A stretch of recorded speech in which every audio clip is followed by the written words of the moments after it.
Hi, my name is Adam Robinson. I'm a Buchholz Fellow with Committee of 70, and excited to welcome you all to another edition of Studio C70. We're interviewing today Joanne Phillips, Delaware County Controller, running for re-election. Welcome, Joanne. Thank you. I'm happy to be here today. Wonderful.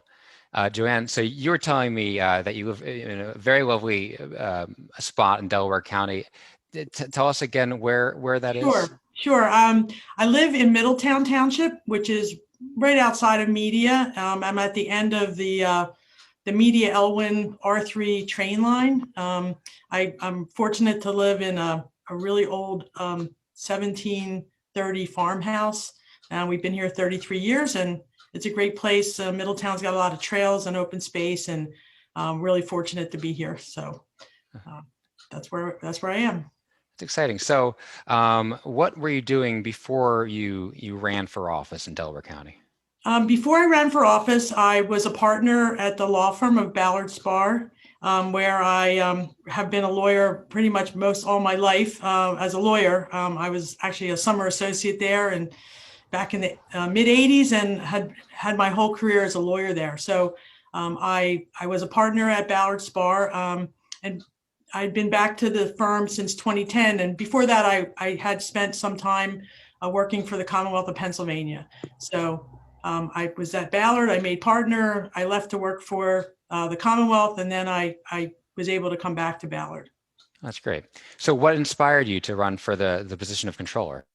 I ran because part was from the election in 2016, and culminated in a lot of people meeting to see what we could do to promote democracy and good government. And I actually ended up attending the Women's March in Washington, D.C. And while I was there, I was struck by some words that came through the speaker saying, we've got to run for office. And about a month later, I got a phone call from someone saying, do you know anyone in your firm that would be interested in running for countywide office? And they were looking for names, and I was driving home late at night, and I said, why can't I do this? I should do this. So that really is what sparked me to do it. I felt like that was the right thing to do while we were all sort of looking for how to contribute to an effort of good government. And that's what prompted me to run. That's really interesting. So it sounds like you took perhaps maybe motivated by a bit national level, but taking action at the local level. Do you find that's happening elsewhere in Delaware County? Do you find a lot more folks taking politics into their own hands locally?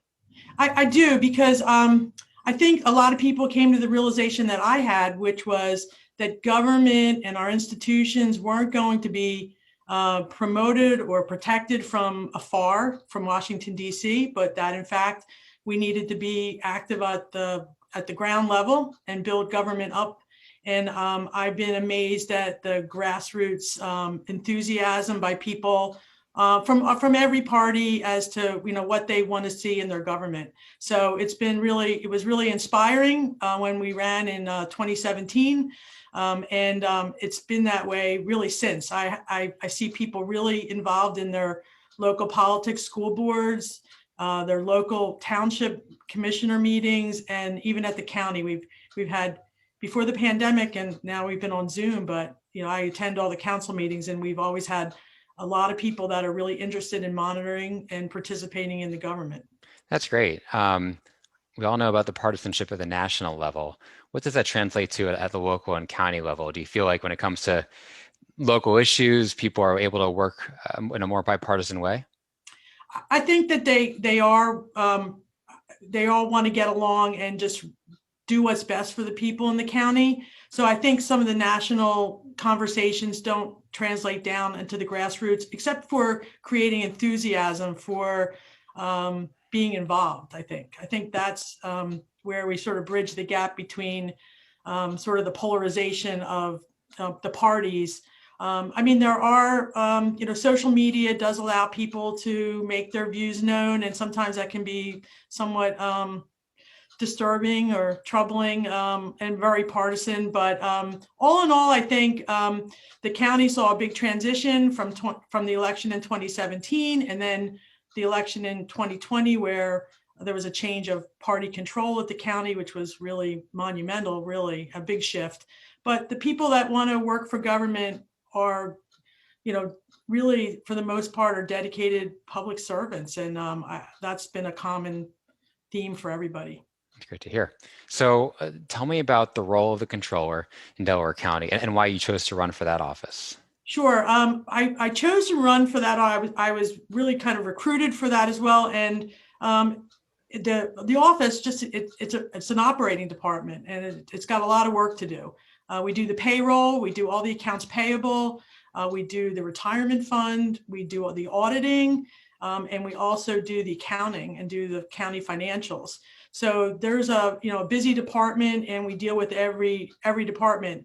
I ran because I had experience working for the Department of General Services in Harrisburg under the Rendell administration, and I was responsible for all the real estate. So I'm a transactional lawyer as well as a development lawyer, and I was used to managing leases and looking at that kind of thing. So that lent a good experience for the controller's position.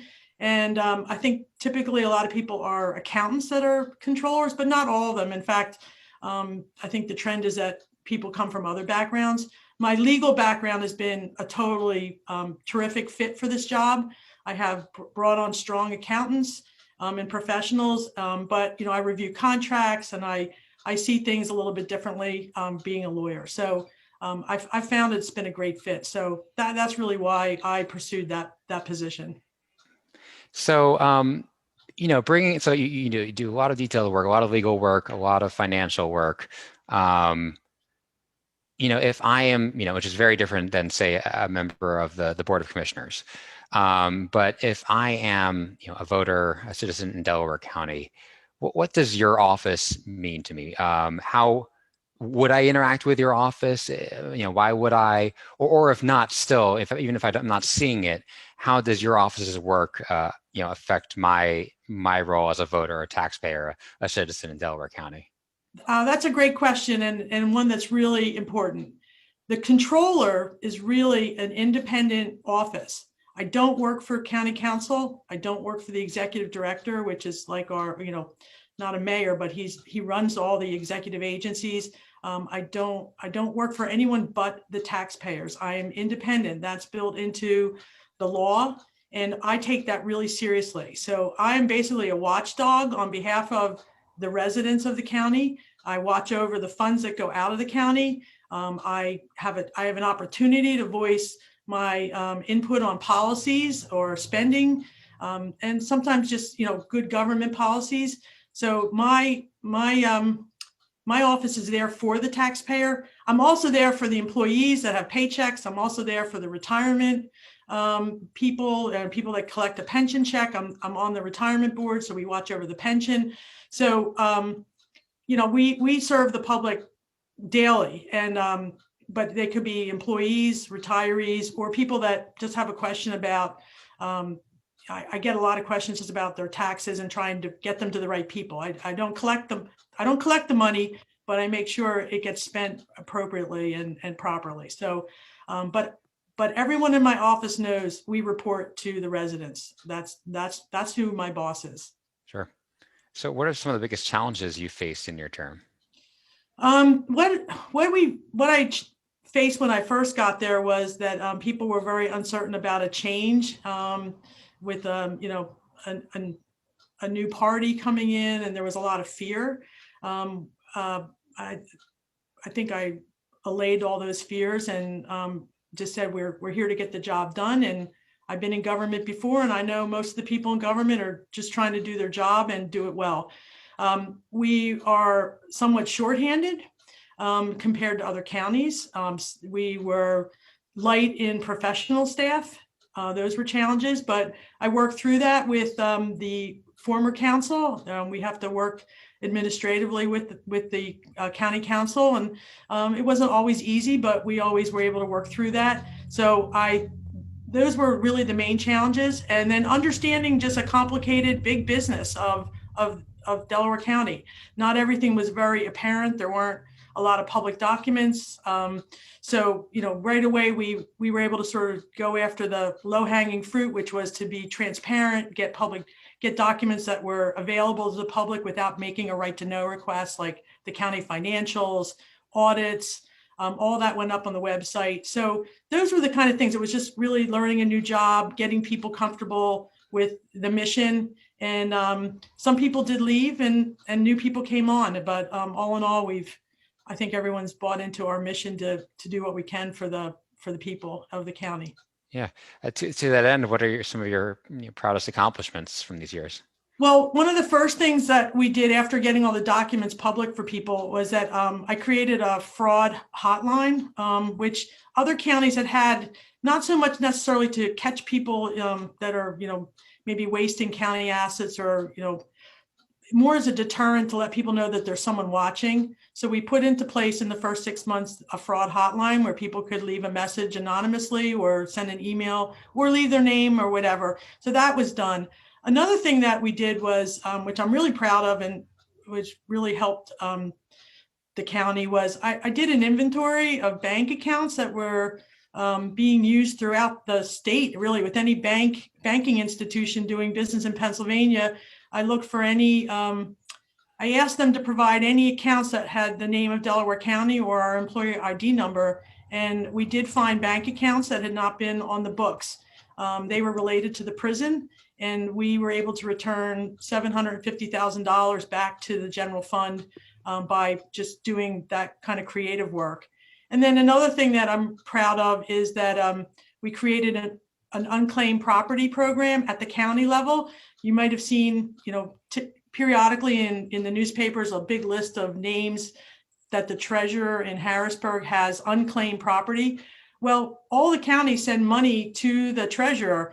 And my thinking was, well, if we have to do that work, why don't we try to get to the people before it has to go away to Harrisburg? So we created a program where you can go on our website and see if your name's there. A lot of times it could be poll workers, or it could be the rental of a hall or something, some money that the county paid out, but someone lost the check. And then just the last thing I would say is I'm really proud of the development of the office professionally. I have brought on accountants. I have a CPA, first deputy. We've really brought that up to a snuff, I think, and and I'm dedicated to them being professionally trained and educated, and that'll benefit the county. That's great. Well, we're all, C70, Committee 70 is not just about informing folks about elections, but about good government and, your positions, the controller position. We talk a lot to Rebecca Reinhardt in Philadelphia. I think she's actually being interviewed in the coming days for this program. Is that something you do? Do you talk a lot, with your colleagues, the other controllers, financial oversight folks in other jurisdictions? I do. There's a great organization, Association of Pennsylvania County Controllers. I think Rebecca and I came in the same year. She's got a much bigger operation than we do, in a different environment. But yeah, we do, and that's actually where I actually learned the idea of inventorying banks. That was actually from other controllers. It's a very bipartisan organization. Everybody lends a hand if you have questions. It's really accessible. So yeah, that's been a terrific organization, and I've learned a lot from that. I think I've also got help from the Montgomery County Controller, the Chester County Controller, and I came on board at the same time as well. So the pandemic kind of put a damper on the gatherings, but we still all stay in contact. Yeah, it's wonderful. I'm curious. You mentioned the the fraud hotline that the public could call in. I'm wondering if there's one particular case, any interesting result that sort of came up from that public participation. There's some that need to just. A lot of times people call, they don't really know where to go. So I'm referring people out to other places. If there's some real bad action in hand, I would reach out to the DA. Some of it, though, really, to be honest, is someone could be calling and saying, in the dead of winter, I'm noticing that all the courthouse windows are open. I don't want to be heating media. And so, people have called that in. And during the pandemic, there were also calls about businesses that were open when everyone else was locked down. I didn't, that's not a county issue per se, but I could alert people to that. So again, I think my hope is that it stands more as a deterrent, that people understand, if I don't want to do something because maybe somebody will be watching me. And so I try to use it as sort of a shield, not so much as a hammer on people or a sword. Good. So running for a second term for office, what are your, top priorities moving forward if you're able to continue in this role? Right. My top priority is to, number one, to continue to be independent. We have a lot of transitioning going on, to be an independent voice. I do speak to my colleagues on council. I've been known, I speak my mind. I'll say what I think is the best, whether they can vote on it. I don't get a vote, but they have to hear me out. My main concern or program for the future in my office is to really build out the internal audit function in my office. When I came in, there really were no internal auditors in the office. Everything was done by contract, and it was actually controlled by the operating departments. So over the 3 years, I had to do a lot of research to find out where the audits were, who was doing them. And then what we've done is we've brought them in to take control.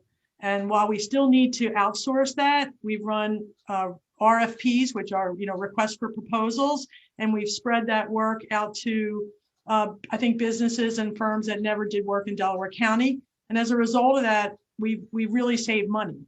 We just recently did one for the magisterial district courts, and that's going to translate into a savings of $165,000 by putting it out for proposals and interviewing firms. So that is a really important thing that needs to be built in the office. It's just that you can only build so fast when you can manage the process and make sure that it's working. So we're in the process of that. And then the other thing that I serve on the jail oversight board for the county. That's a matter of law. I serve on that. I also serve on the retirement board as a matter of law. I'm the secretary there. And the county is now deeply in exploring the transition of our for-profit run prison to taking it back into county control. Delaware County is the only county with a privately run prison. So we are in the process at the Jail Oversight Board of doing feasibility studies as to what it will take to bring that prison back into county control. And I see that as a big job going forward. Thanks for sharing all that. So you've given us a lot of information about the office, about what you've been doing in the role, about Delaware County, and appreciate that. Whether personal, professional, or political, I just wanted to ask if there was one other thing you'd like folks to know. Well, I think I put in responding to the community study something that I don't really tout, but I at one point in my career I was sick, and it puts things in perspective for you. So what I learned from being ill was, we do only have so much time, and how are we going to spend it? And so that experience enabled me to step out of a really successful and great career and a great place to go work for government. It was something really different. I commuted 2 hours there and back every day because I had young children. Wow. But it gave me the freedom to do that. So I bring that same spirit. I do this because I want to serve. And I'm trying to instill that in everyone in my office too. And I think we have a great team that are doing that. So that's something that people wouldn't know. Glad to hear it. Well, I look forward to getting back to media soon, Joanne, patronizing all of the restaurants there and checking up on the work that Delaware County government is doing. So thank you so much for sharing some of that with us and sharing your plans and ideas. And thank everyone for joining us with Joanne Phillips, a candidate for re-election as Delaware County Controller. Just to make sure everyone knows, you want to write down this website or type it into your browser now, ballot.70.org. That is where you can check out your localized sample ballots and do research on the candidates for, up and down the ballot for this upcoming primary election. Again, that's ballot.70.org. And stay tuned, of course, for more editions of Studio C70 from Committee of 70. So, Joanne, thank you so much for joining us today. Thank you very much. And I really appreciate the work Committee of 70 does for all of us. Thanks so much.